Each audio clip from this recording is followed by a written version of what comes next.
Dad, use my version. Play. There's nothing unimportant about play.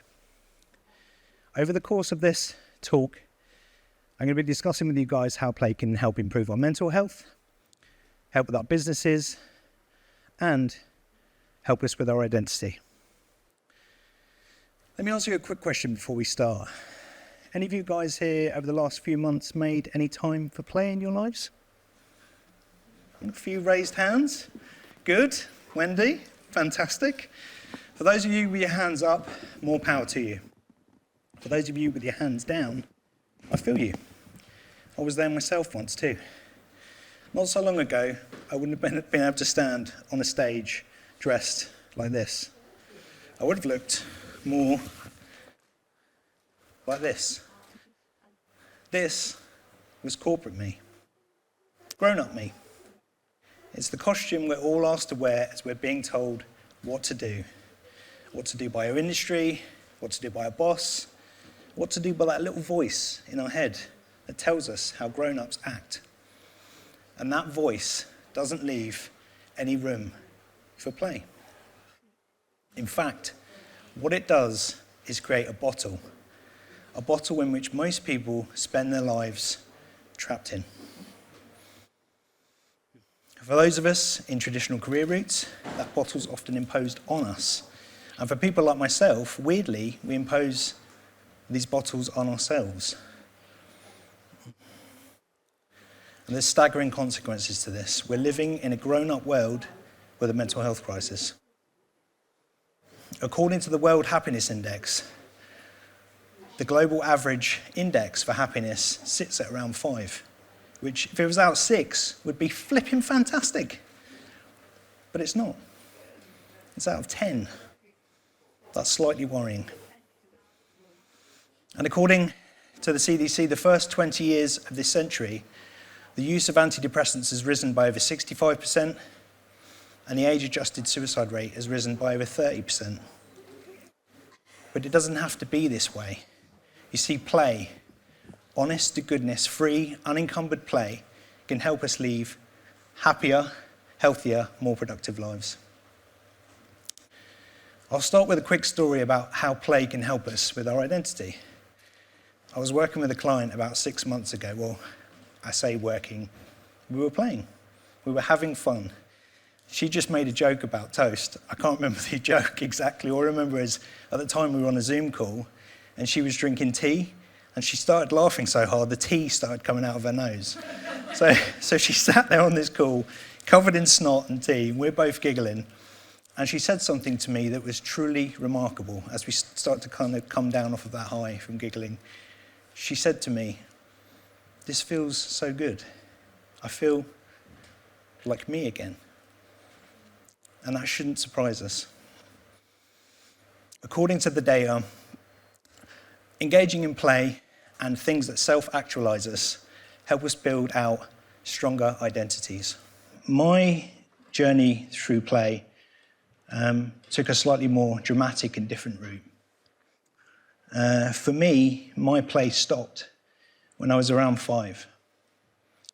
So between the ages of 5 to 10, I was sexually abused by a family member, and play for me stopped. It was stripped from my life. Then fast forward around 20 years, and I'd slowly started to learn how to play again.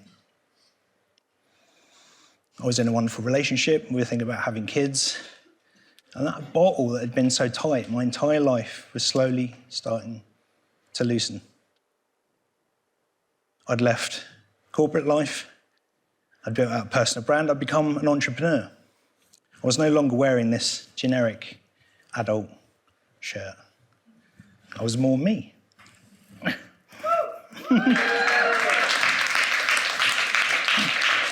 And this new me felt good. It felt fantastic, in fact, but it didn't. It wasn't corporate me, but it wasn't me either. And this shouldn't surprise us. So, I'm not a big fan, and this might shock you, of the word personal brand. In fact, I hate the term. So if we look at the etymology of the word personal brand, and the term personal brand was coined by, I think, a guy called Tom Peters in 1997 in a Fast Company article titled The Brand Called You. Let's look at the second word, which is brand. Brand is something we do to cattle, and it's permanent. But do you know what being a human being means? It means changing. It means evolving. It means growing. So when we brand a human being, we're actually branding the humanity out of the human. And personal comes from the Greek word persona. It literally means mask. It was the mask actors wore on stage in plays. So personal brand is branding you with a mask. That doesn't really sound like a forward step for our unique identity crisis. It sounds more like a sideways shuffle. I'm not interested in sideways steps. I'm interested in forward leaps. And those forward leaps, I fundamentally believe, come from the introduction of play.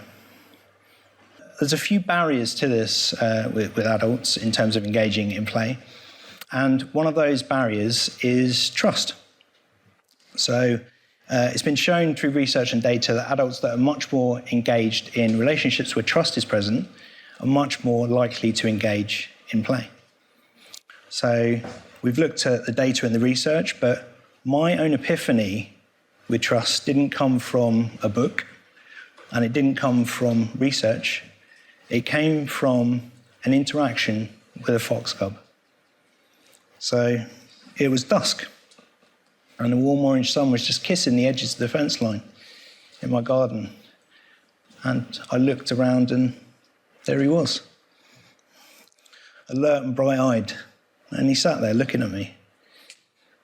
He inquisitively sniffed at the air and slowly started to pad towards me over the grass. I put my hand down and reached out, and he came right up to me and nuzzled against my hand as if to say, "I see you." We stared into each other's eyes for what seemed like forever, and then with a quick swish of his tail, he was off into the bushes. And in that moment, in that single moment, he reminded me to trust myself. And so I did. I shared the story of my childhood with my audience on social media. That was step one of setting myself free. Now I could play. And I did. I started to play. It was quiet at first. Then it got a little bit louder as I got braver. I remember one day in my business, I ended up doing a photo shoot where I was dressed up as a wizard, a warrior, and an elf. It was the most professional fun I've ever had in my entire life. It was fantastic. I felt free. I felt like I could be me. And I started to share this idea with other people. And people, instead of thinking I'm crazy, people said, "Can I join you?" And a community began to form around me. And we meet every few weeks, between 7 and 27 of us, and we share ideas and we trust each other enough to play, to open up that authentic part of ourselves. And that play takes many forms. We've got a weekly riddle contest that we have in the community. A couple of guys paint miniatures and swap war stories about that. And one lady, she loves to sing. She's not a professional singer by any stretch of the imagination, but she loves to use her voice. And she sings, and she writes songs for each of her people. That's her form of play. She's even written one for me. So this isn't the story of just those people. Let's go back to the data and the research. We've looked at how play can help us be more happier, can be healthier. Now we're going to look at how play can help us with our businesses as well, becoming more productive. So we've seen that rises in depression, anxiety, and suicide have all been linked to declining play. And in a 2011 study, according to play being used in collective leadership, it allows people to take on shared leadership roles.